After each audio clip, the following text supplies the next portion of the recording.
ಓಂ ಪಾರ್ಥಾಯ ಪ್ರತಿಬೋಧಿತಾಂ ಭಗವತಾ ನಾರಾಯಣೇನ ಸ್ವಯಂ ವ್ಯಾಸೇನ ಗ್ರಥಿತಾಂ ಪುರಾಣ ಮುನಿನಾ ಮಧ್ಯೆ ಮಹಾಭಾರತಂ ಅದ್ವೈತಾಮೃತವರ್ಷಿಣೀಂ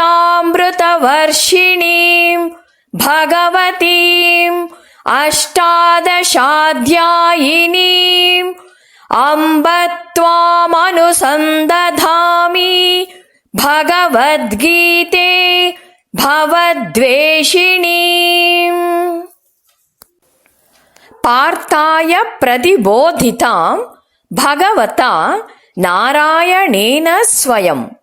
ಸ್ವಯಂ ಭಗವಂತನಾದ ಶ್ರೀಕೃಷ್ಣನಿಂದ ಅರ್ಜುನನಿಗೆ ಉಪದೇಶಿಸಲ್ಪಟ್ಟುದಾಗಿಯೂ ಅಷ್ಟಾದಶಾಧ್ಯಾಯಿನೀಂ, ಅಷ್ಟಾದಶ ಅಂದರೆ 18, ಅಧ್ಯಾಯಿನೀಂ ಅಧ್ಯಾಯಗಳು 18 ಅಧ್ಯಾಯಗಳಿಂದ ಕೂಡಿದುದಾಗಿಯೂ ವ್ಯಾಸೇನ ಗ್ರಥಿತಾಂ ಪುರಾಣ ಮುನಿನ ಮಧ್ಯೆ ಮಹಾಭಾರತಂ ಮಹಾಭಾರತದ ಮಧ್ಯದಲ್ಲಿ ಸೇರಿಸಲ್ಪಟ್ಟುದಾಗಿಯೂ ಪುರಾತನ ಋಷಿ ವ್ಯಾಸರು ಮಧ್ಯೆ ಮಹಾಭಾರತಂ ಮಹರ್ಷಿ ವೇದವ್ಯಾಸರಿಂದ ಮಹಾಭಾರತದ ಮಧ್ಯದಲ್ಲಿ ಸೇರಿಸಲ್ಪಟ್ಟುದಾಗಿಯೂ ವ್ಯಾಸರು ಭಗವದ್ಗೀತೆಯನ್ನು ಮಹಾಭಾರತದ ಮಧ್ಯದಲ್ಲಿ ಪೋಣಿಸಿರುವರು. ದೊಡ್ಡದೊಂದು ಬಂಗಾರದ ಹಾರ, ಅದರ ಮಧ್ಯದಲ್ಲಿ ಒಂದು ಸುಂದರವಾದ ವಜ್ರದ ಪದಕವನ್ನು ಪೋಣಿಸಿರುವ ಹಾಗಿದೆ. ಅದ್ವೈತಾಮೃತ ವರ್ಷಿಣೀಂ ಭಗವತೀಂ ಅಷ್ಟಾದಶಾಧ್ಯಾಯಿನೀಂ. ಅದ್ವೈತಾಮೃತ, ದ್ವೈತ ಅಂದರೆ ಸಪರೇಟ್ ಎಂಟಿಟಿ, ಅದ್ವೈತ ಅಂದರೆ jiva and Ishwara, one and the same. ವರ್ಷಿಣೀಂ, ವರ್ಷ ಅಂದರೆ ರೈನ್, ವರ್ಷಿಣೀಂ ಅಂದರೆ ರೈನ್ ಆಫ್ ನೆಕ್ಟರ್. ಅದ್ವೈತಾಮೃತವೆಂಬ ವರ್ಷವನ್ನು ಸುರಿಸುವುದಾಗಿಯೂ ಅಂಬ ತ್ವಾಮನುಸಂದಧಾಮಿ ಭಗವದ್ಗೀತೆ ಭವದ್ವೇಷಿಣೀಂ. ಹೇ ಮಾತೆಯೇ, ನಿನ್ನನ್ನು ಕುರಿತು ನಿರಂತರವಾಗಿ ನಾನು ಧ್ಯಾನಿಸುತ್ತೇನೆ. ಭವದ್ವೇಷಿಣೀಂ, ಭವ ಅಂದರೆ ಹುಟ್ಟಿನಿಂದ ಸಾವಿನವರೆಗೂ ಮಾಡುವ ಎಲ್ಲವೂ.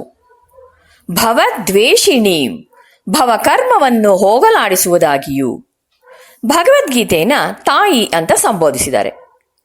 ತಾಯಿ ಹೇಗೆ ತನ್ನ ಮಕ್ಕಳಿಗೆ ಹಾಲನ್ನು ಕೊಟ್ಟು ಬೆಳೆಸುವಳೋ ಹಾಗೆ ಗೀತಾಮಾತೆ ತನ್ನೆಡೆಗೆ ಓದಲು ಬರುವ ಮಕ್ಕಳಿಗೆ ಜೀರ್ಣಿಸಿಕೊಳ್ಳಲು ಸುಲಭವಾದ ತತ್ವವನ್ನೇ ನೇರವಾಗಿ ಹೇಳುವಳು.